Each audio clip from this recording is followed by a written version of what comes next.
संगम सुतथ धारा ये सवे साहुए। धर्मानुरागी सुश्रावकगण एवं शीलवती बहिनों, परम आराध्या परम पूजनीय श्री गुरनी जी महाराज के श्री चरणों में रहकर जो कुछ ग्रहण कर रही हूँ, आपके समक्ष कहने का प्रयास करूँ। अभी आप साध्वी सुविता जी से जिन वाणी का पान कर रहे थे, एक दर्द था, एक पीड़ा थी उनके वचनों में। हम महावीर को जानते हुए भी भगवान महावीर की कोई बात नहीं मानते। बस हमें ये मालूम है कि हमें जैन धर्म मिला है, जैन कुल मिला है, और थोड़ा सा समय व्यतीत करने के लिए हमें गुरु मिले। हम आए हैं, गुरुओं का काम है प्रवचन देना। अब वो प्रवचन हम चाहे धारण करें अथवा ना करें, महाराज आप अपना काम करो, हम अपना काम करेंगे। केवल आपका काम है सुनाना, और सुनने के बाद जब हम उठेंगे क्या करेंगे? जब यहां से उठोगे तो क्या करोगे? सबको बताते हुए इतना संकोच हो रहा है।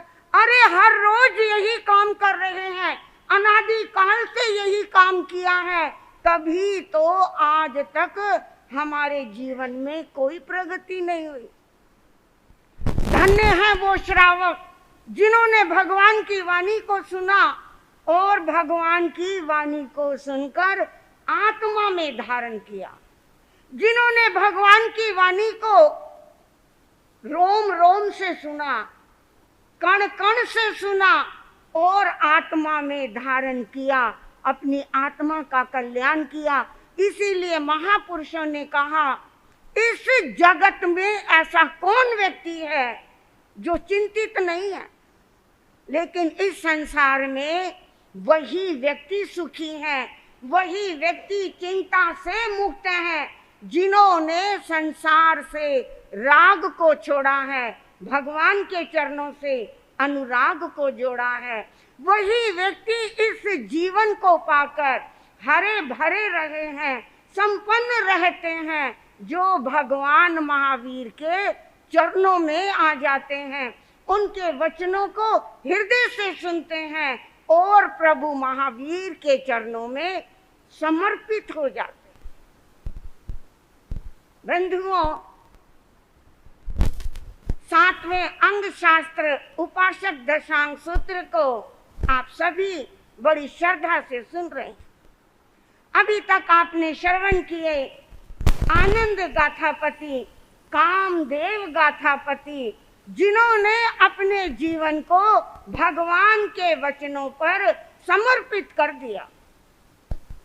और आज आचार्य भगवान श्री सुधर्मा स्वामी अपने चरणों में बैठे हुए जम्बू स्वामी को तीसरे श्रावक का परिचय दे रहे हैं। जम्बू स्वामी वाराणसी नगरी में एक गाथापति रहता था, जिसका नाम था चूलनी पिता। नाम याद रखना वैसे थोड़ा है तो मुश्किल, क्योंकि आजकल वर्तमान में ऐसे नाम होते नहीं। आजकल तो नाम रखे जाते हैं गूगल पे ढूंढकर। नाम की जो शब्दावली कोश होते हैं उनमें से ढूंढ कर रखे जाते हैं, लेकिन वो नाम तो ढूंढ लिया, लेकिन उस नाम का अर्थ क्या बना, उस नाम की एनर्जी क्या है वो हमारे को ज्ञात नहीं है। पिछले समय में एक जगह श्री गुरनी जी महाराज के चरणों में, पंजाब में चातुर्मास था, एक परिवार शायद कहीं पंजाब से ही आया था। गुरनी जी महाराज को बाहर आने में थोड़ा टाइम लगा और मैंने उस परिवार में जो लोग आए थे उन बच्चों का नाम पूछ लिया। एक छोटी बच्ची जो कि शायद 4th 5th स्टैंडर्ड की थी, मैंने उस बच्ची का नाम पूछा, बेटा नाम क्या है? उस बच्ची ने नाम बताया गणिका। हाँ जी, है वो वालो। गणिका मतलब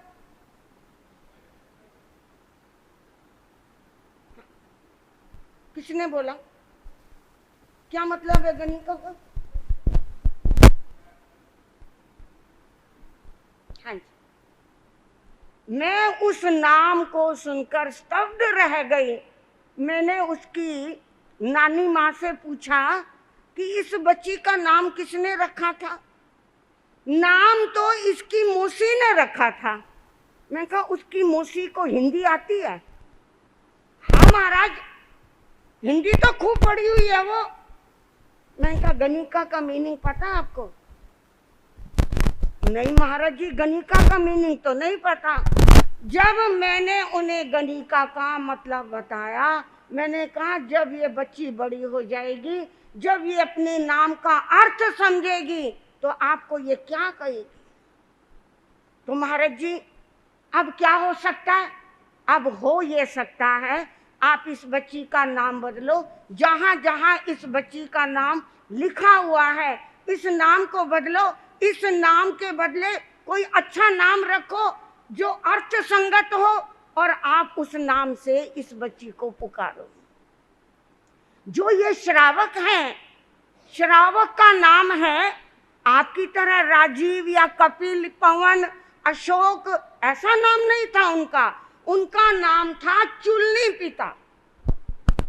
हाँ जी, यस प्रवेश भाई को तो समझ में ही नहीं आया। चुलनी पिता, ये नाम आपको बड़ा यूनिक लगेगा। आज किसी बच्चे का नाम नहीं मिलेगा ये आपको।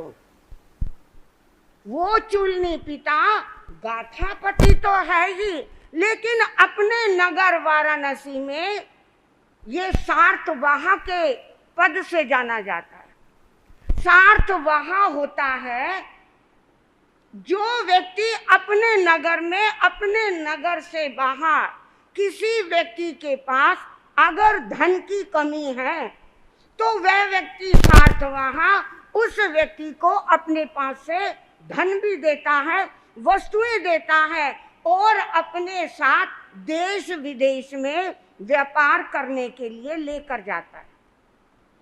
उसका नियम होता है अगर व्यापार में तुम्हें लाभ हुआ तो सारा लाभ तुम्हारा, और अगर नुकसान हुआ तो उस नुकसान को मैं वहन करूंगा, उसे मैं सहन करूंगा।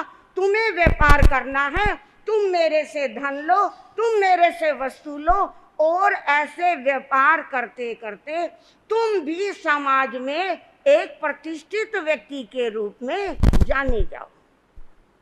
कितना कठिन है, कितना कठिन है कि अगर हमारे से कोई कमजोर व्यक्ति है, उस कमजोर व्यक्ति को सहयोग देना, उसे अपने साथ अपने बराबर उठा लेना। लेकिन चुलनी पिता सार्थवाह ऐसे हैं, वो अपने नगर में समृद्धशाली हैं, बहुत ज्यादा धनी हैं, और उनके धन का वर्णन शास्त्र में बताया जाता है। उनके पास 8 करोड़ धन संचित था, 8 करोड़ धन व्यापार में लगा हुआ था, 8 करोड़ का धन उनके पास घर में धन धान्य अनेक वस्तुओं में 8 करोड़ का धन लगा हुआ था। थोड़ा जानकारी के लिए पूछ लूं, आनंद गाथापति के पास कितना धन था? अच्छा, और कामदेव श्रावक के पास। सारी बात याद रखी, इनके पास 24 करोड़ का धन है और इनके पास 8 गौशाला हैं। एक एक गौशाला में 10,000 गौएं हैं, मतलब हुआ 80,000 इनके पास पशुधन है। कितना काम होगा इनके पास, कितनी व्यस्तता होगी इनके जीवन में। लेकिन ये चुलनी पिता अपनी माता के साथ, अपनी पत्नी श्यामा के साथ बड़ा सुखद जीवन जी रहे हैं। तभी जीवन में एक मोड़ आया। भगवान महावीर स्वामी का वाराणसी नगरी में पधारना हुआ। जब वाराणसी नगरी में भगवान का पधारना हुआ तो जैसे नगर के अन्य जन भगवान की वाणी को सुनने के लिए गए, तो हैबोवाल वालों चुलनी पिता के पास फोन करवा दिया आपने। उत्तम श्रावकों को, उत्तम श्राविकाओं को ना तो फोन की जरूरत है, ना उन्हें मैसेज की जरूरत है, ना उन्हें ये कहलवाने की जरूरत है भाई प्रवचन में आया करो, बहनों प्रवचन में आया करो। महाराज जी क्या करें, काम इतना है ना, 8 से 9 में सारी प्रॉब्लम जैसे मेरी बहनों को ज्यादा है। महाराज जी नाश्ता बनाना पड़ता है और नाश्ता बनाने के बाद क्या करना होता है, अरे मेरे को बताते हो, यहां भी बता दो। महाराज जी टिफिन पैक करने पैंदे हैं। मैंने कहा वो टिफिन ऐसे कितने पैक करने होते हैं जो 8 से 9:15 का सारा घंटा आप नाश्ता बनाने में, टिफिन पैक करने में लगा देते हो। लेकिन आप इमेजिन करके देखो चुलनी पिता के घर में कितना काम होगा, कितना काम होगा। लेकिन जैसे ही चुलनी पिता को ये पता चला नगर में भगवान पधारे, आपका एक समाधान ये तो हो सकता है कि वो भगवान थे, वो तीर्थंकर थे। लेकिन महाराज जी आप तीर्थंकर थोड़ी, अगर तीर्थंकर आते तो हैबोवाल वालों क्या देखते आपको, आप भगवान को भी शायद यही कहते, भगवान जी आप अपनी देशना दो, आप अपना प्रवचन करो, हमारे को तो टिफिन पैक करने हैं, हम तो बस पूरे दिन में एक चक्कर लगा सकते हैं, या तो जाप की बारी दिलवा लो या प्रवचन में बुला लो। अब एक काम है, अब भगवान को जो पसंद हो वो करवा लो। लेकिन चुलनी पिता आज के श्रावक और श्राविकाओं की कोटि में नहीं थे। वो उत्तम ख्याल वाले श्रावक अपने समस्त जरूरी कामों को छोड़कर अपने कौटुंबिक जनों के साथ, पारिवारिक जनों के साथ, मित्र गणों के साथ भगवान के चरणों में जा रहे हैं और भगवान के चरणों में जाकर उनकी देशना को सुनकर मन बाग बाग। ये वाणी कितनी कल्याणकारी, भगवान जो सुना रहे हैं, जो बता रहे हैं, इस संसार में केवल मात्र एक धर्म ऐसा है जो इस लोक में भी काम आता है, परलोक में भी काम आता है। ये संसार का जितना पसारा है, ये संसार का जितना भोग ऐश्वर्य पुद्गल वस्तुएं हैं, ये सभी पुद्गल वस्तुएं इस संसार में रह जाने वाली हैं। अगर इस आत्मा के लिए कुछ काम आने वाला है तो केवल मात्र धर्म है। ये आत्मा धर्म का ही भोजन किया करती है। मैं अपनी आत्मा को पुष्ट बनाऊं, और भगवान के श्री चरणों में बैठकर उन्होंने बड़े विनय के साथ श्रावक व्रतों को धारण किया है, और श्रावक व्रतों को धारण करके अपनी जो प्रवृत्ति संसार की तरफ थी, उस संसार की प्रवृत्ति को धीरे धीरे सकुचा रहे हैं, समेट रहे हैं।